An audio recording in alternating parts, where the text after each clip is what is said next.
Año 1983. Luchando por el metal.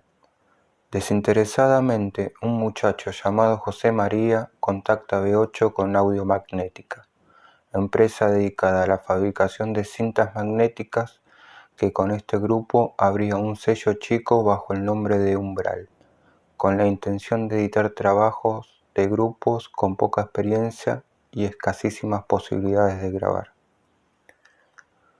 José María les presenta a Ramón Villanueva, productor ejecutivo del sello, quien les propone grabar el primer disco, tomando en cuenta que B8 formaba parte de la película Bad Rock. La realización del mismo tiene lugar en los estudios Edipo, ubicado en la calle Muñecas de esta capital, en los meses de marzo y abril. La operación técnica estuvo a cargo de Marcelo Vitale, quien además colaboró en el tema Si puedes vencer al temor, tocando los teclados. Ya inmersos en la grabación del disco, se encontraron con más de un problema o detalle técnico, para las cuales no estaban capacitados. Es allí que entra en escena un personaje llamado Quebracho, curtido asistente de músicos con vasta experiencia, quien se unió a los B8, copado por la movida de la banda, cooperando infinidad de veces, habilitándoles cuerdas, ayudándoles a afinar, brindando consejos generales y enseñándoles en la operación de los controles y en los detalles de la mezcla. No es extraño entonces que en la contratapa del disco aparezca una foto de Quebracho, como muestra de agradecimiento personal del grupo hacia este muchacho que sin ningún interés oculto hizo mucho en favor de B8.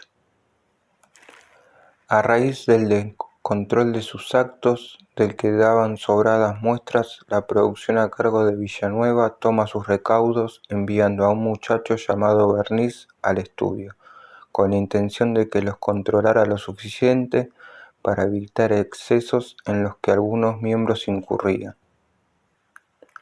La función que el productor esperaba ver cumplida con Berniz era fundamentalmente la de ejercer una presión en los comportamientos del grupo, pero esto se les escapó de las manos, ya que a poco de estar en el estudio decidió, tal vez por aquello de si no puedes vencerlos, úneteles, tener una buena comunicación con la banda.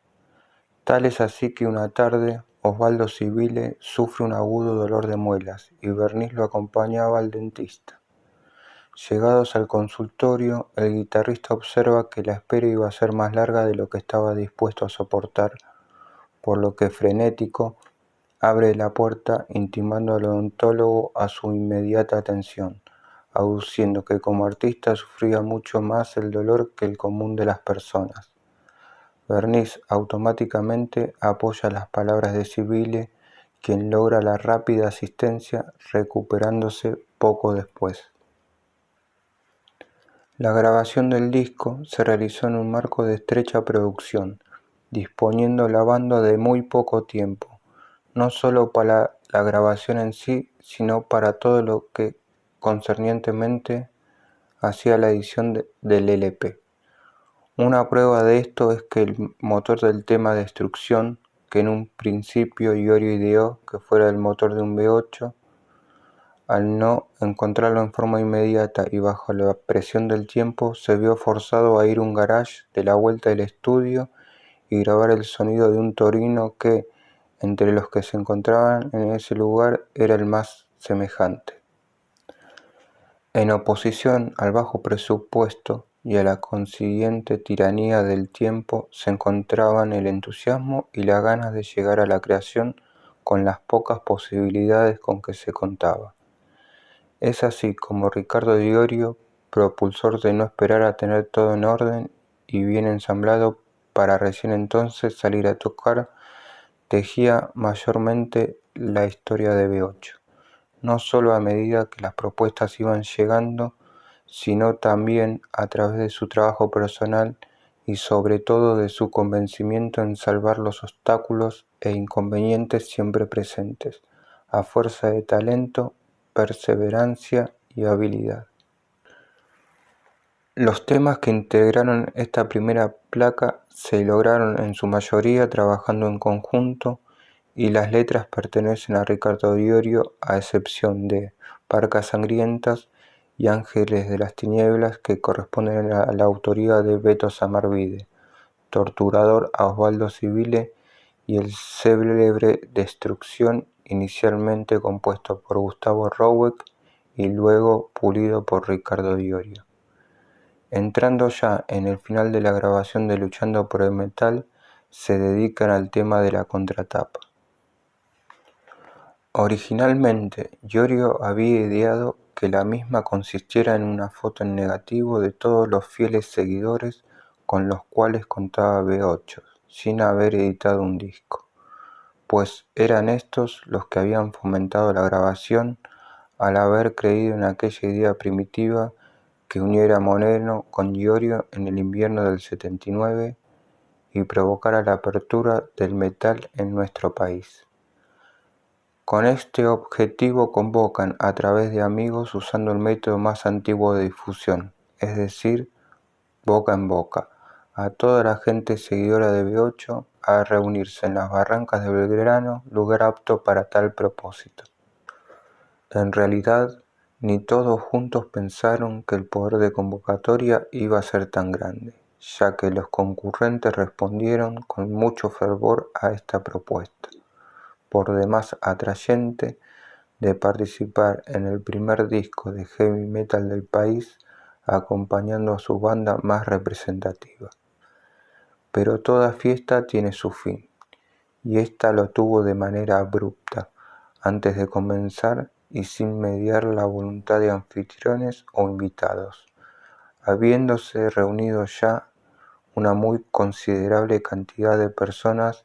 Los B8 se encontraban aguardando al productor ejecutivo, Villanueva, quien se hallaba a solo 3 cuadras del lugar y debía llegar acompañado del fotógrafo.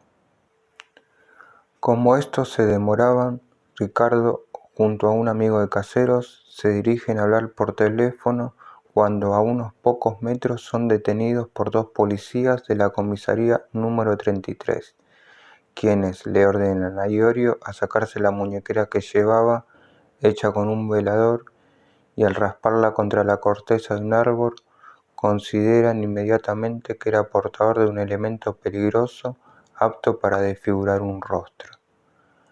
Las explicaciones que Iorio procuraba fuesen la solución al conflicto no tuvieron mella en los uniformados, que bien pronto los suben al móvil y en el traslado a la comisaría se comunican por radio solicitando que 2 colectivos con sus correspondientes efectivos a sus lados se hicieran presente para llevarse detenida a toda la gente que se encontraba reunida en el lugar. Muchas de esas personas eran menores de edad, pero claro, seguramente se trataba de una medida destinada a salvaguardar la seguridad física de transeúntes impávidos, que podían caer en las manos de una patota de desfiguradores de rostros. Al llegar estos colectivos llenos a la seccional, Iorio ya se encontraba allí, siendo el último en salir. Al final llega el señor Ramón Villanueva. Lamentablemente, después de esta fallida tentativa de presentar el disco de una manera más original, el sello discográfico dispuso colocar fotos tomadas en un estudio común de fotografía. De esta manera quedó ahogada la idea de querer compartir ese primer disco con toda la gente que apoyó y creyó incondicionalmente en B8. Siguiendo con el tema de la contratapa, por un sistema simple de descarte, los colores elegidos fueron el negro y el azul eléctrico. El título de esta obra a la cual nos referimos se debió, según cuenta años después Iorio, a una obsesión suya de sembrar un camino que posibilitase un espacio para los heavies, y que la gente desde un colectivo, un kiosco o cualquier lugar vea un heavy y diga, ese es un heavy. El objetivo era llegar a un nivel de aceptación tal que, por ejemplo, un heavy pudiera ir a buscar una chica a su casa sin que los padres llamaran a la policía. Ya en esta época comenzaban a salir los grupos con una propuesta totalmente diferente a la de B8, con una imagen y sobre todo con un contenido muchísimo más blando, más centrador, que contaban con una producción que invertía lo suficiente en publicidad como para aparecer asiduamente en los medios como el gran grupo. El siguiente manager que tuvo B8 se llamó José Ben, quien había trabajado por algún tiempo con Box Day. En aquel momento político que se vivía, conseguir los permisos pertinentes para un espectáculo de rock no era tarea fácil, pero José Ben se hallaba vinculado a la curia eclesiástica, lo que siempre pudo solucionar más de un problema. Hoy en día, consultado por el presente libro, Ben recuerda conversaciones suyas mantenidas con Monseñor Canale, en los cuales éste se explayaba acerca de la situación en la que se encontraba la juventud de aquel momento, resultando ser charlas sumamente reveladoras del maneje al que era sometida la misma. Monseñor explicaba que la juventud necesitaba la explosión de la energía acumulada y reprimida, para que ésta no desembocara en pura rebelión. El control de la gente del rock existía, y se mantenía manejando la explosión de la rebeldía y reprimiéndolas después.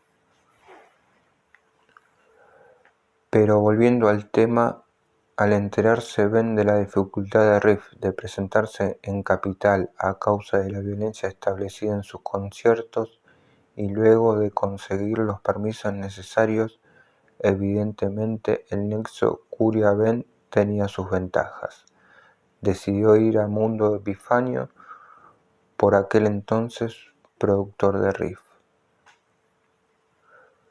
Mundi le comentó entonces sobre la energía y convocatoria de B8, grupo con el cual existía un problema subyacente.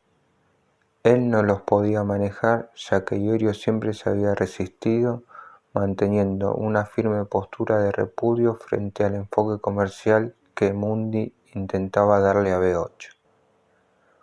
José Ben, ni lerdo ni perezoso, concreta de rebote, y sobre todo al ser gratis la presentación de B8 como único soporte de Riff. En aquella oportunidad, la concurrencia del público a Vélez fue masiva, y la efervescencia por B8, al escucharse ininterrumpidamente el nombre del grupo, fue tan elocuente que José Ben comenzó a olfatear la posibilidad de un buen negocio, convenientemente, claro está, para él.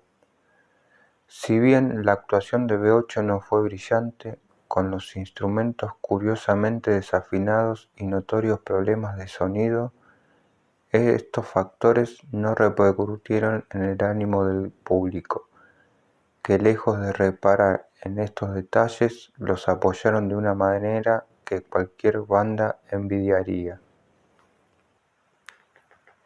Esa noche hubo una serie de incidentes originados por la barra brava de Vélez, quienes, tal vez por sentirse invadidos en su terreno, comenzaron a hostigar al público presente, tornándose la situación en un tremendo descontrol. Son su efecto correlativo inmediato de represión policial a la salida, con la intervención de cascos y caballos, llevándose detenidos a muchas de las 2000 personas que asistieron. Luego de ver las respuestas del público a B8 y habiendo vislumbrado con óptica de comerciante la movida, José Ben se hallaba ya sumamente interesado en manejarlos, por lo que se conecta esa misma noche con el grupo. En el transcurso de la charla mantenida, le comentan que la banda sentía la carencia de una sala de ensayo, ya que el periodo en que habían pasado por la casa de Beto había llegado a su fin, al no ser precisamente el lugar adecuado, pues el sótano funcionaba como una pequeña bodega del padre de Samarvide. Este había llegado a un punto en el que se vio obligado a evidenciar la falta de compatibilidad entre las damajuanas, los ensayos y la vorágine de la gente que lo frecuentaba. Luego de este encuentro, Ben se conecta con el productor ejecutivo Villanueva y comienza a funcionar como el manager de la banda. La primera actuación de B8 que organizó Ben tuvo lugar en la localidad de Munro, provincia de Buenos Aires. Tal presentación contó con una particularidad que hizo que la misma resultara inolvidable para todos aquellos que asistieron. Por medio de una propuesta de Ben al directivo de la marca Quarry que fuera aceptada, el grupo brinda un show gratis en la calle. Para esta ocasión inédita que incitaba al asombro y a la curiosidad, se cortaron al tránsito la avenida Vélez Sarsfield, donde se montó un pequeño escenario enfrente del local auspiciante. La concurrencia sumó unas 300 personas, muchas de las cuales no formaba parte del grupo seguidor de B8, habiendo asistido movidos por la cuota insólita que envolvía al espectáculo. A cambio de esta presentación, cada miembro de la banda recibió un pantalón o una campera a elección. Por oposición de Iorio y Samarvide, no llegó a concretarse la presentación de B8 en el pub Vinicius, ubicado en la avenida Santa Fe y Callao. Este boliche, en el cual pasaban videos y en el que la calefacción se encontraba encendida siempre al máximo, obligando al consumo de bebidas, era propiedad de Alejandro Merenson, quien nuevamente comete otra estafa al anunciar su actuación pese a tal oposición. La numerosa cantidad de público que asistió se vio engañado y propensa al descontrol, pudiéndose haber generado graves disturbios en los cuales se hubiera involucrado, sin tener nada que ver, el nombre del grupo. José Ben organiza entonces una gira por la provincia de Buenos Aires, y de esta manera, del 9 al 11 de septiembre, la banda viaja a Pergamino, Arrecifes y Rojas. Para tal fin, contrata un micro en el cual viaja una troupe compuesta por los 4 B8, el Loco Bui a cargo del sonido, el iluminador, los asistentes, el chofer, José Ben y 2 periodistas de la revista Tren de Carga, González y el fotógrafo Eduardo de la Puente, quienes cubrieron la gira. Luego de varias horas de ruta matizadas con cerveza, buena onda en general y los infaltables chistes de Gustavo Rouek, llegan a Pergamino, donde todos colaboran descargando los equipos en el gimnasio del Club 25 de Mayo.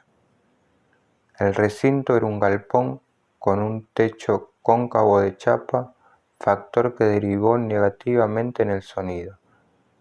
El rebote se dejó notar, mas el poco pero copado público que asistió no dio muestras de afectarse por ello, siendo importante acotar que la falta casi de publicidad fue decisiva en la concurrencia. Luego de esta presentación, continúan de inmediato el viaje rumbo a Arrecifes, con un Beto Samarvide entonando versos de un remoto cántico español, inspirado por su abuelo. Al llegar comienza una tortuosa búsqueda de algún hotel que nadie quería arriesgarse a dar, escondiéndose la gente del pueblo para mirar escandalizados el paso por la calle de los B8 y su plantel de colaboradores. Finalmente la búsqueda culmina en un albergue transitorio, pues ya el cansancio acumulado adquiría proporciones demoledoras. En la mañana, ya respuesta las fuerzas se dirigen al Club Almirante Brown, que no se diferencia del Club de Pergamino. Mediando un asado y partidos de pool, billar y ping-pong de mesa, los B8 prueban sonido, preparándose para una noche en la cual la proporción de público tampoco difiere de la anterior, siendo responsable la misma persona y por idéntica razón paupérrima publicidad.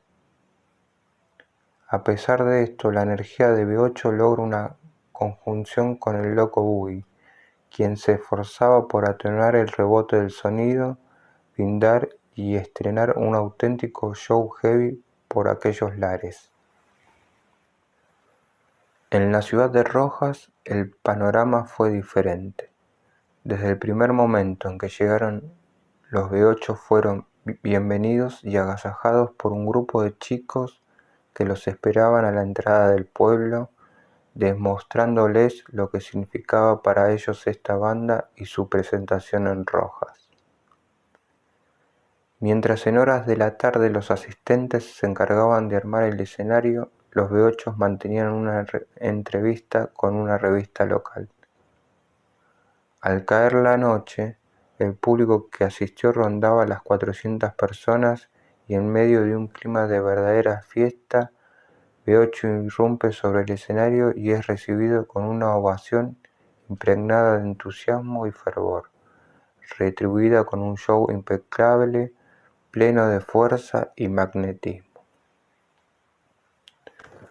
Si bien Ricardo y Beto ya conocían a Norberto Buggy Galvano por intermedio de Papo, en el transcurso de esta gira nace un vínculo de amistad suficiente como para que al regreso de la misma B8 se traslade a su casa, transformándola en algo más que un lugar de ensayo, convirtiéndola en un punto de encuentro donde se pasaban varias horas al día arreglando diversos equipos que tenía el loco, en colaboración por la onda de Norberto Galvano, quien junto a su familia soportaría más tarde muchas locuras del grupo. Por este tiempo ya había sido editado Luchando por el Metal, placa que vendió 9.000 copias en 6 meses a pesar de recibir severas críticas en cuanto a la calidad de su sonido.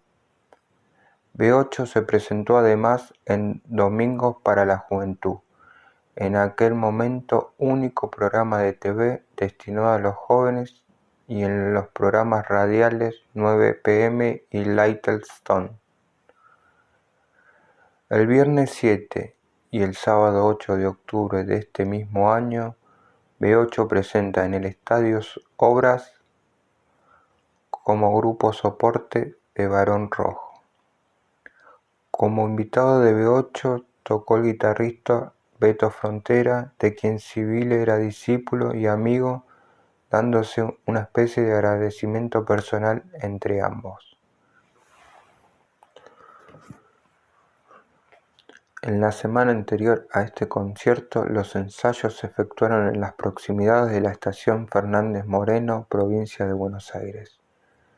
La llegada de Barón Rojo al país se vivía con una gran expectativa, plagada de entusiasmo, ya que era el primer grupo pesado del exterior que tocaba en Argentina en aquel momento político de represión y autoritarismo.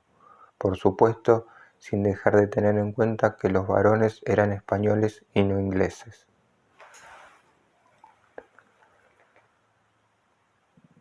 La visita del grupo era tomada por las huestes metálicas y por las no tanto, como un gran acontecimiento, ya que la presencia de B8 en Obras redondeaba y completaba la fiesta. Cuando Barón Rojo llegó a la Argentina, lo hizo creído que los B8 eran un grupo intrascendente.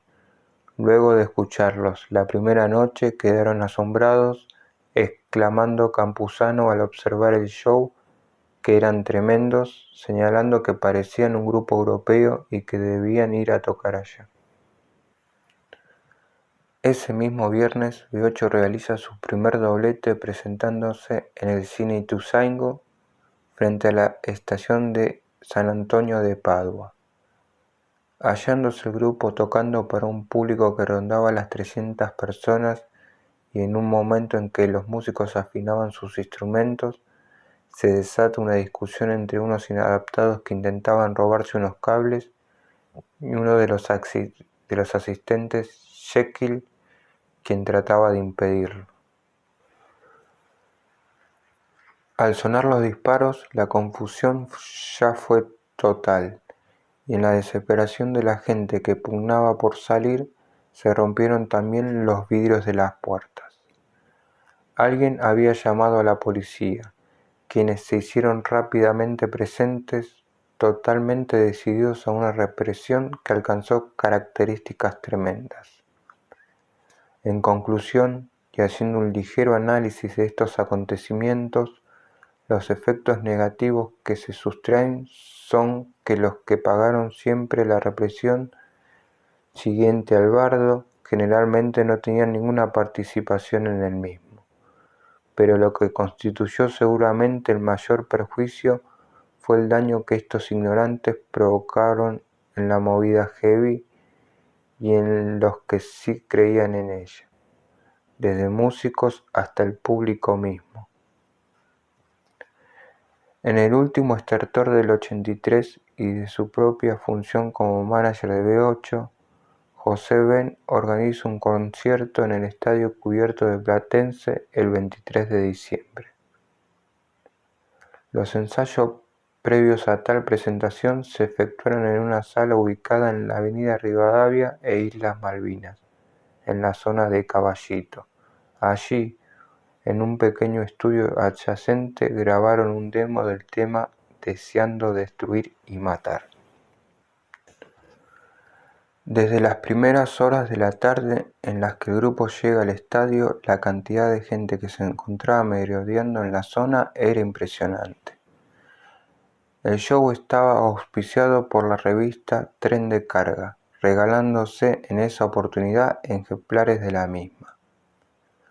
Los grupos que acompañaron a B8 en calidad de soporte fueron Bloque y Brigadas Metálicas.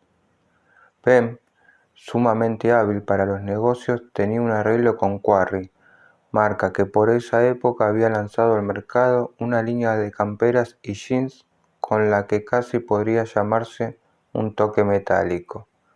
A raíz de estos acuerdos personales, de los cuales B8 no tenía ni la más mínima información ni participación, el escenario esa noche lucía cajas vacías de esa firma, ubicadas detrás de los equipos, y en el medio un B8 gigante de tergopor revestido en papel metálico. Entre las cajas se habían colado bombas que se encenderían cuando B8 saliera a escena. Superando ampliamente la habitual concurrencia, cerca de 2000 heavies acudieron al que fuera para muchos el más grandioso de los conciertos de B8. En la apertura del show, los músicos fueron recibidos con el estallido delirante del público, que no menguó en ningún momento de la noche, ovacionando un grupo que no los defraudó, ofreciendo un show memorable. Los temas interpretados esa noche fueron todo lo que conformaron Luchando por el Metal, presentando además varios temas como Deseando destruir y matar, La mano maldita, Ideando la fuga y Lanzado al mundo de hoy, que más tarde formaría parte del segundo LP. Como músico invitado tocó Tito García, posteriormente cantante de Lethal, desempeñándose en aquel entonces como segunda guitarra. Al finalizar el show, que transcurrió sin disturbios que lamentar y signado por la entrega de músicos y público, José Ben se retira prometiendo aclarar las cuentas al día siguiente. Pero cuando ese momento llega, Ben se disculpa explicándole que el bruto de las entradas se las habían comido en los gastos y que por lo tanto no había un billete para nadie.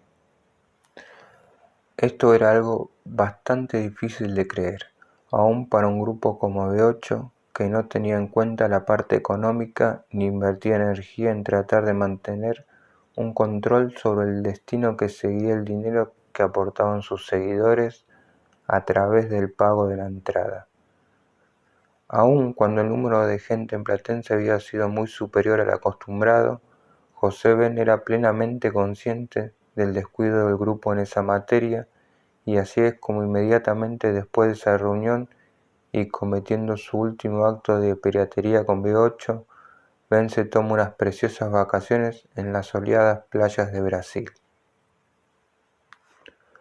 Entrevistado años después para este libro y ante la lógica requisitoria de estos hechos, Ben declara que se había copado con la onda del grupo tratando de hacer las cosas lo mejor posible, argumentando que recién si B8 hubiera tocado durante 10 años, más en forma continuada, hubieran podido ver alguna moneda. Lo que no quedó claro ni pudo explicar este paracaidista del heavy fue de qué manera pudo pagarse esas vacaciones si no contaba hasta Platense ni siquiera con el monto necesario para el alquiler del club. Lo cierto es que más allá de sus explicaciones inverosímiles, José Ben es recordado por los miembros de B8 como uno de los personajes más siniestros involucrados alguna vez con el grupo.